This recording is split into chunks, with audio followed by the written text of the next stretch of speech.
Okay, we are now in Akko, the old city of Akko, and we found some buildings of that city that we knew exactly that they was made to be a kind of a dining room, stables, fortresses, but some we don't know. So when we found that thing that we don't know, we gave them a general name. We call them the Knights Halls. So wherever you see the sign that says Knight Halls, that means we're not so sure.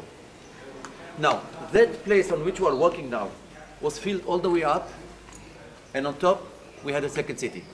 Okay? Let's go inside that building over here.